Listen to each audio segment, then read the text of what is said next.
Այստեղ նաև պետք է իմ կարծիքով մի շատ կարևոր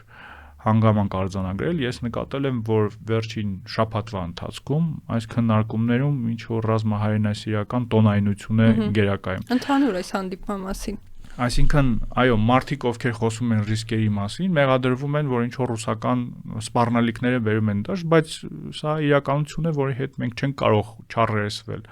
Ունենք այն իրավիճակը, որը ունենք, եւ պարզապես ձևացնել, թե այս խնդիրը չկա, այս սպառնալիքը չկա, նշել, որ այս սպառնալիքի մասին խոսելը ինչ որ ռուսական շահի սպասարկում է, սա իհարկե հիմարության գագաթնակետ է, որ առաջ է տարվում, այս խոսույթները առաջ են տարվում որոշ ուժերի կողմից։ Ընդհանուր առմամբ պետք է հասկանալ, որ իհարկե այս գործոնները լրջագույն ազդեցություն են ունենալու եւ ես ճիշտն ասած չեմ կարծում, ինչպես արդեն նշեցի, որ Հայաստանի իշխանությունները ի վիճակի են լինելու անտեսել այս սպառնալիքները, ինչպես նաեւ այս գործոնները։